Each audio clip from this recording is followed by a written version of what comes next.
The clink of a fork against porcelain was a gunshot in the symphony of quiet dining. Chloe flinched, her shoulders tightening under the stiff fabric of her uniform.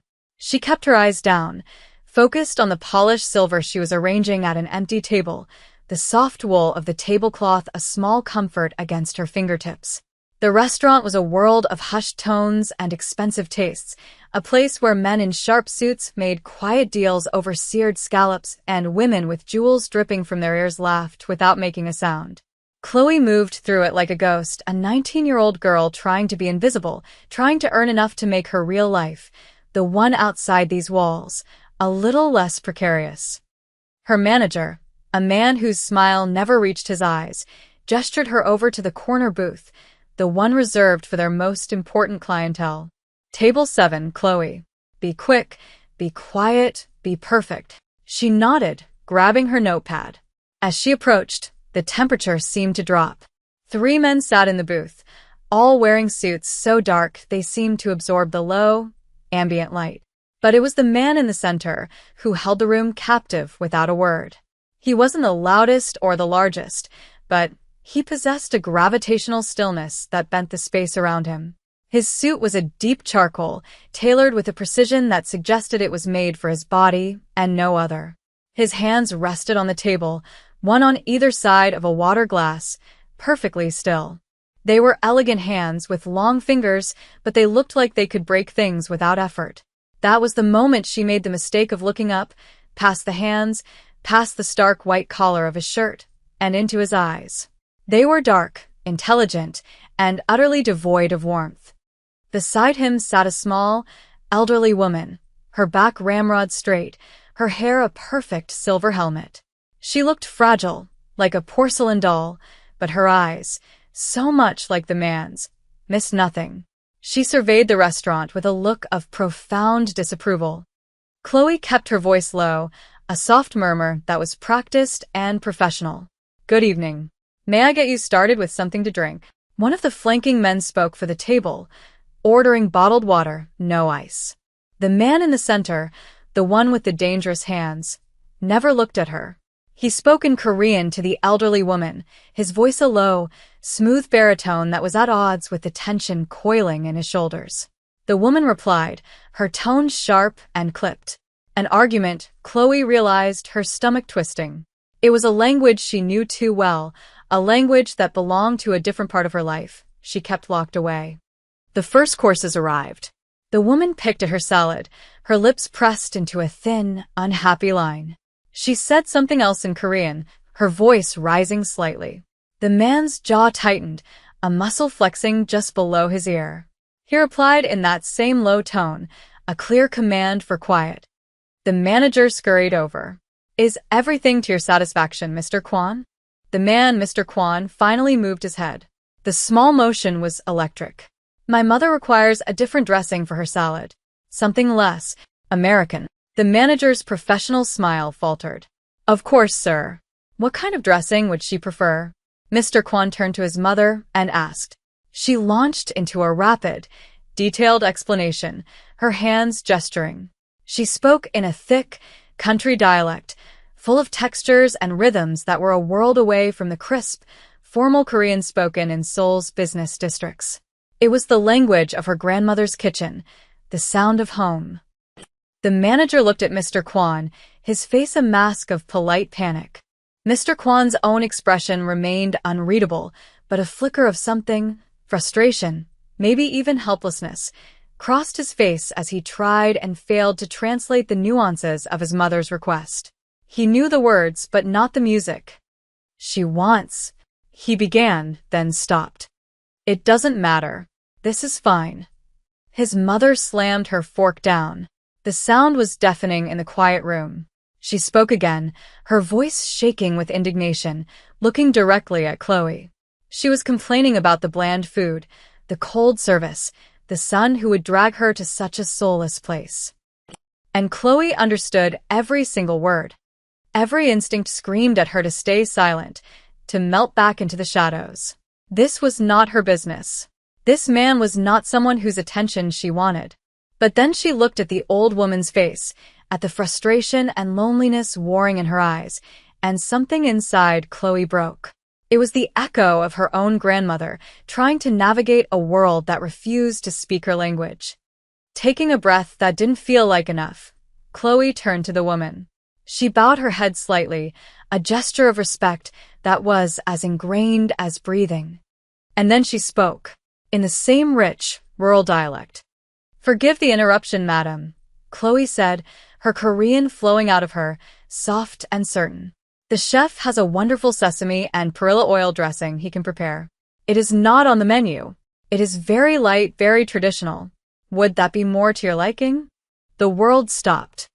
The old woman's eyes widened, her mouth falling slightly open. The two men flanking Mr. Kwon froze, their professional composure shattered. The manager looked like he was about to faint. But Chloe only saw Kwon Ji-han. He had turned his head fully toward her. The stillness was gone, replaced by an intensity that felt like a physical blow. His dark eyes weren't just looking at her.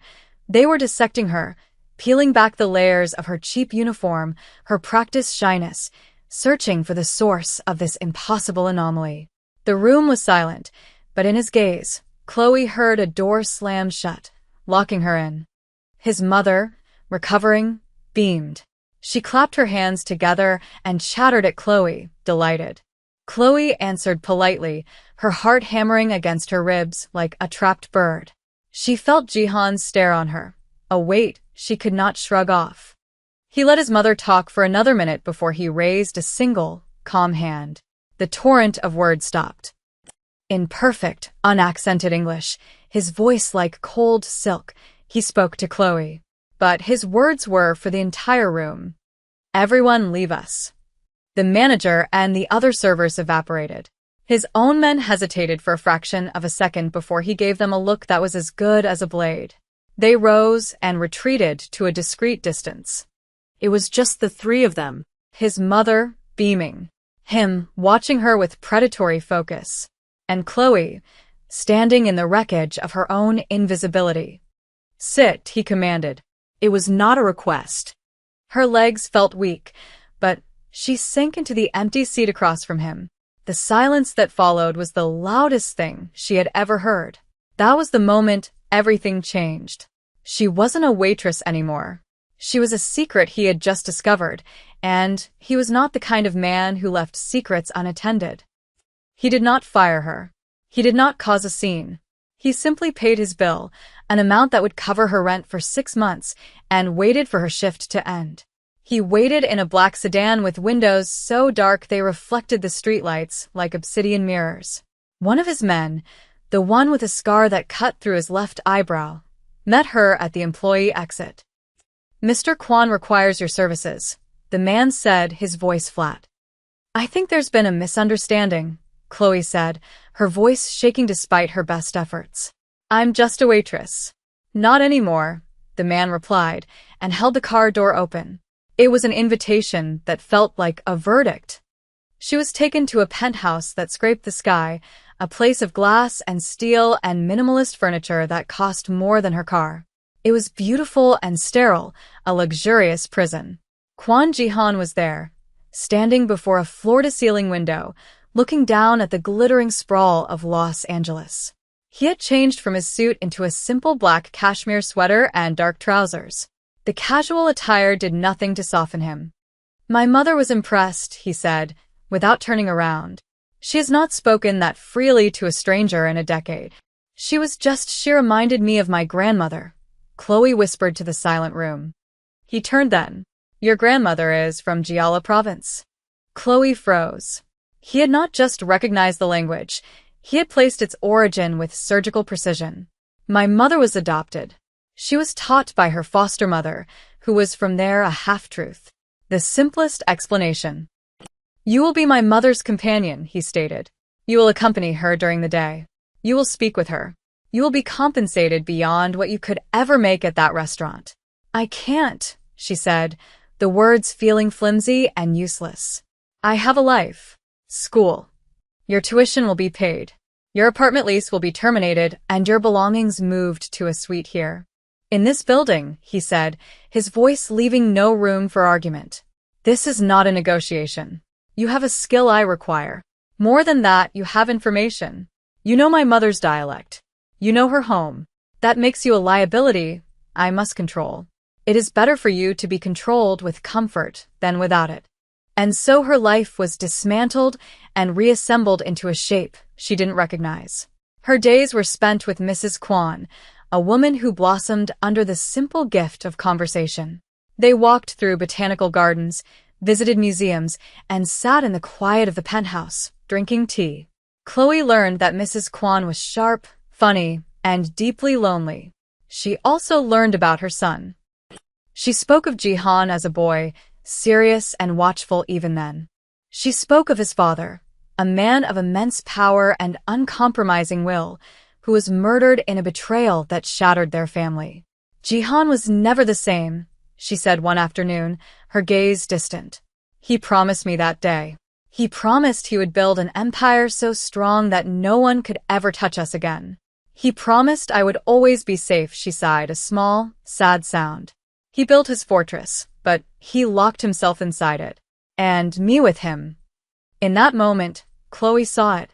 Jihan's wound. It wasn't just about power or money. It was about this small, fierce woman. His entire world, this cold, violent empire he commanded, was a fortress built around her. And her isolation, her inability to connect with the world he had placed her in, was a constant, grating reminder of his failure. He could give her anything but the one thing she craved, a voice. Chloe had given her that. The danger, when it came, was quiet at first. A black car that seemed to be in their rearview mirror too often. A man at a cafe whose eyes lingered on them for too long. Chloe felt it as a prickle on her skin, a shift in the atmosphere. Jihan's men, always a discreet presence, became a solid wall around them. One afternoon, as they left a gallery, the black car reappeared, pulling up beside them with a screech of tires. Two men got out. They weren't dressed in suits. They were rough, their intentions ugly and clear. Jihan's driver barked something into a radio, while his bodyguard moved to shield Mrs. Kwan and Chloe. Chloe saw the raw fear in Mrs. Kwan's eyes. She grabbed the old woman's hand, her own heart pounding. "It's all right," she said in Korean. "Stay with me. Look at me." The bodyguard was good, but it was 2 against 1. A side door to the gallery was still open a few feet away. Chaos was their only chance. While the bodyguard engaged the first man, the second lunged for Mrs. Kwan. Without thinking, Chloe acted. She shoved Mrs. Kwan toward the open gallery door, screaming, "Go! Now!" Then she did something stupid and brave. She threw her purse, heavy with a book and a water bottle, directly at the second man's face. It was a pathetic defense, but it was enough. The man stumbled back, surprised, his attention diverted for a critical second. That second was all Jihan needed. His car came out of nowhere, mounting the curb and pinning the second attacker against the wall with a sickening crunch of metal and bone. Jihan was out of the driver's side before the engine died, moving with a speed and grace that was terrifying. He didn't have a weapon in his hand, but he didn't need one. He disabled the first man with a series of short, brutal strikes that were too fast to follow. It was over in less than 10 seconds. The street was suddenly silent, save for the groans of the 2 men on the ground and the ticking of Jihan's cooling engine. He walked over to them, his face a mask of cold fury. His eyes scanned his mother first, ensuring she was unharmed. Then they landed on Chloe. He saw her, trembling but upright, still standing between his mother and the memory of the threat. That night, she found a packed bag in her room and a plane ticket on her bed. A one-way flight to anywhere she wanted to go. A severance package that would let her live comfortably for years. It was her chance. Her way out. She could take it and never look back, disappearing from this violent world forever. She stood in the hallway, bag in hand, her heart a tangled knot of fear and something else, something she didn't want to name. She could hear Mrs. Kwan in the living room, her voice a low, frightened murmur on the phone. She was talking to Jihan. Chloe walked not to the elevator, but to the living room. Mrs. Kwan saw her and her face fell. She thought Chloe was leaving. Chloe put her bag down. She went into the kitchen, made a pot of the barley tea Mrs. Kwan loved, and brought it to her. She sat with her, not saying a word, until the old woman's trembling stopped. She had made her choice.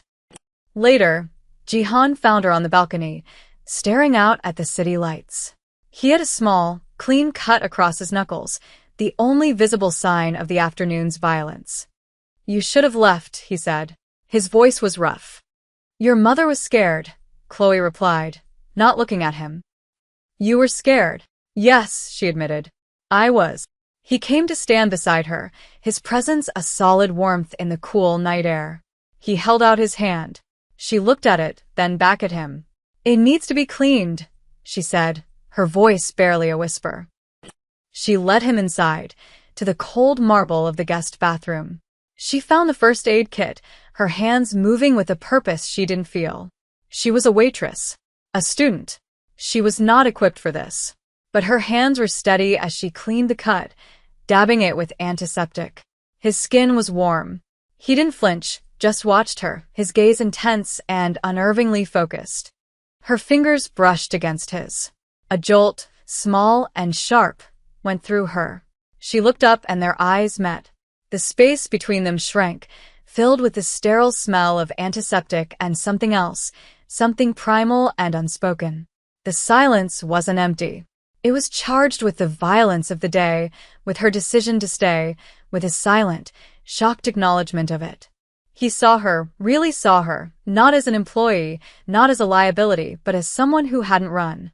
And in his eyes, she saw a flicker of something that looked terrifyingly like possession. Her new life had a rhythm. Days with Mrs. Kwan, evenings in the silent, cavernous penthouse. Jihan was a ghost, a presence she felt more than saw. He came and went at odd hours, his suits always immaculate, his face a carefully blank mask. But Chloe started noticing things. The way his eyes would find her the moment he entered a room.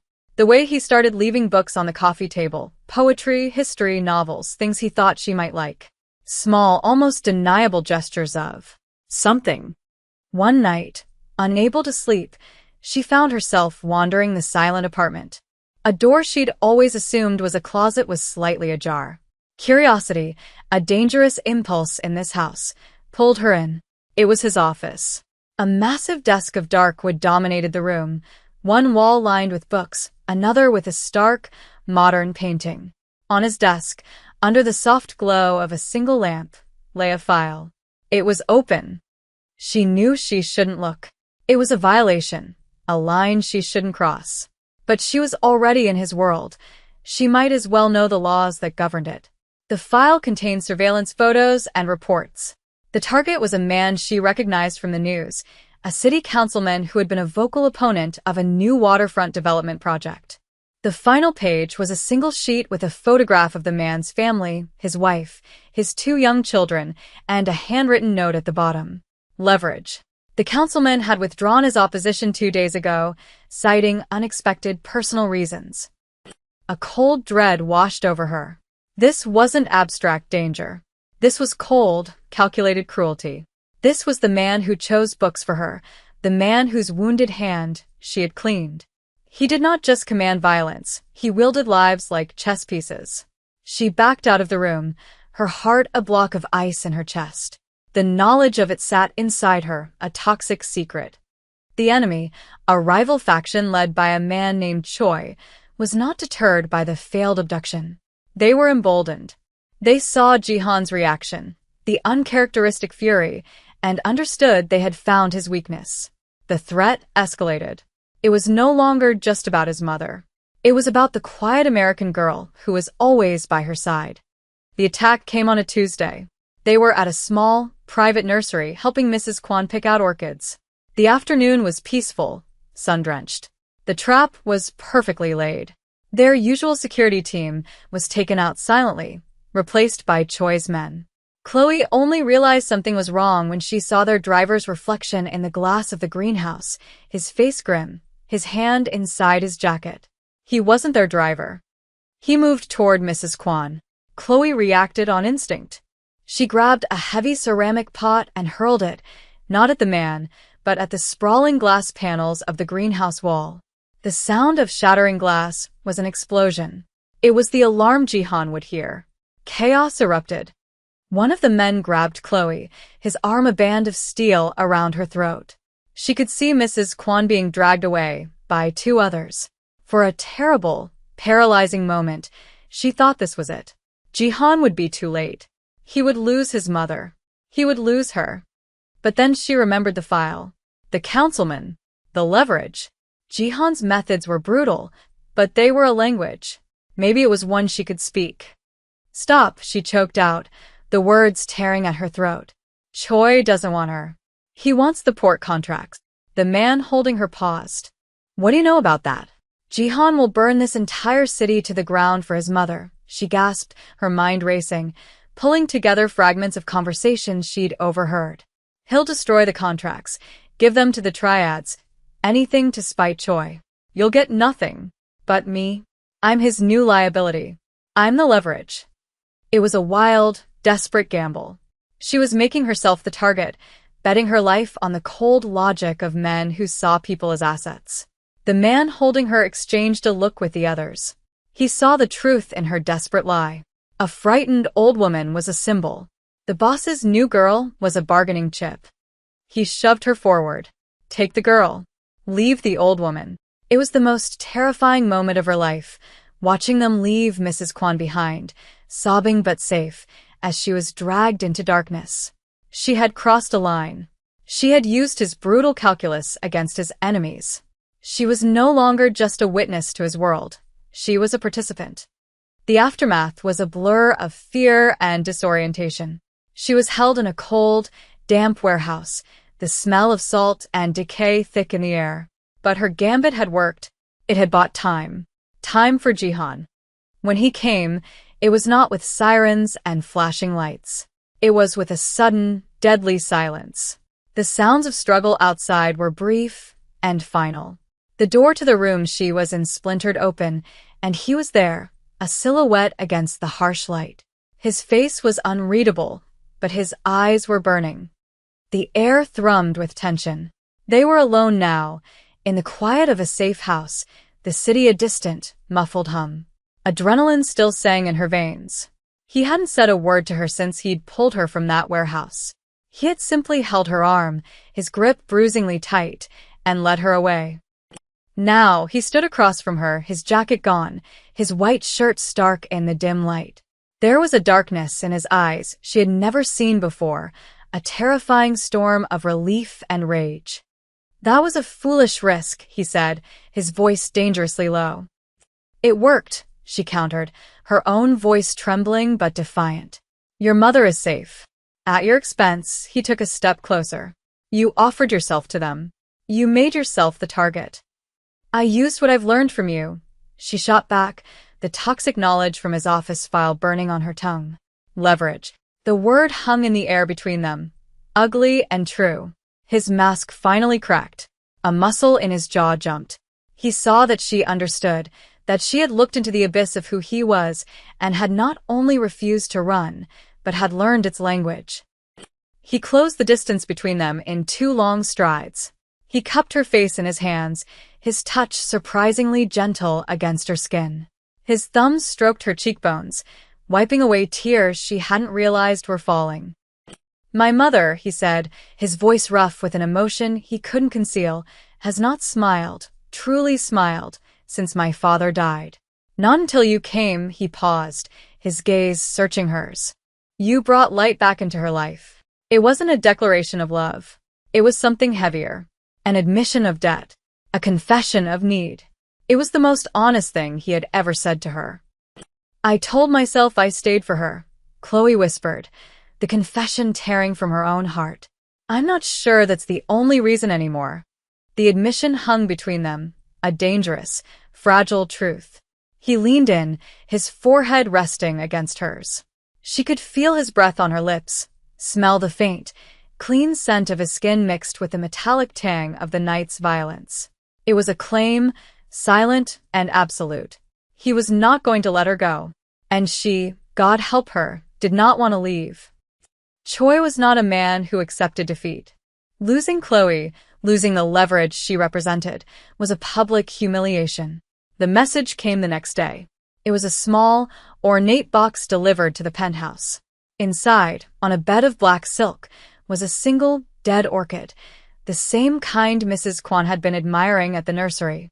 Tucked beneath it was a photograph of Chloe, taken from a distance, as she entered the restaurant where she used to work.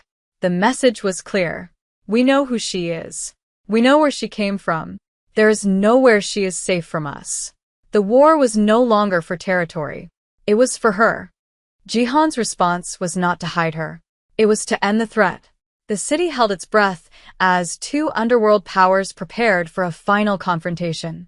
Chloe was moved to a new location, a stark, modern house perched in the hills, a fortress of concrete and glass.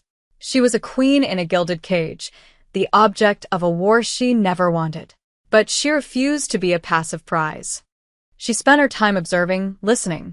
She learned the rhythms of Jihan's security, the names of his top lieutenants, the codes they used. She had become a part of his world, and she would use its rules to survive. The final confrontation was orchestrated by Choi. He leaked a location, a supposed meeting for a truce, knowing Jihan would see it as the trap it was. But it was a double trap. While Jihan's forces prepared to assault the primary location, a smaller team was dispatched to the safe house in the hills. They knew Jihan would leave her with a skeleton crew, believing she was far from the action. They were right. When the attack came, it was swift and brutal. The few guards were overwhelmed. Chloe found herself cornered in the master bedroom, the sounds of fighting echoing from downstairs. The door burst open. Two of Choi's men stood there, guns raised. They thought she was just a waitress. They thought she was a frightened girl. They were wrong. As they advanced, she spoke, her voice clear and steady, in the Korean dialect Jihan's mother had taught her. Choi is dead. The men froze. Confusion warred with aggression on their faces. Jihan's men took him an hour ago, she lied, her voice ringing with absolute conviction. She was channeling Jihan's own brand of cold authority. The truce was the trap, but it was Jihan's trap. Your organization is collapsing as we speak. Your lieutenants are already cutting deals. Whose deal are you?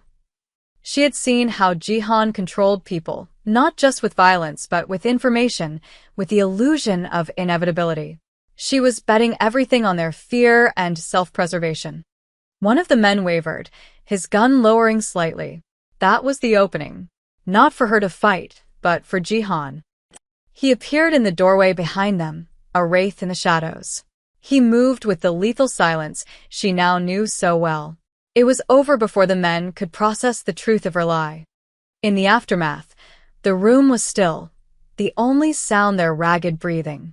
Jihan walked toward her, his eyes sweeping over her, checking for injuries. He stopped just before her, his face a mixture of fury, awe, and a fierce, raw possession that made her breath catch. He reached out, not to touch her face, but to tuck a stray strand of hair behind her ear.